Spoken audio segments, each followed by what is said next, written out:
Hello YouTube, hi everyone, welcome back to my channel Share Knowledge video tutorial.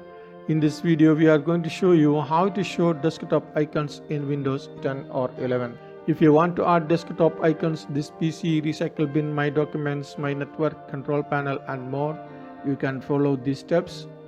Okay, let's start. Right click on the desktop and then select Personalize. On the left pane under the Personalization Settings, select Themes. On the right pane under Related Settings, select Desktop Icon Settings. Now choose the icons you would like to have on your desktop, then click on Apply and click on OK.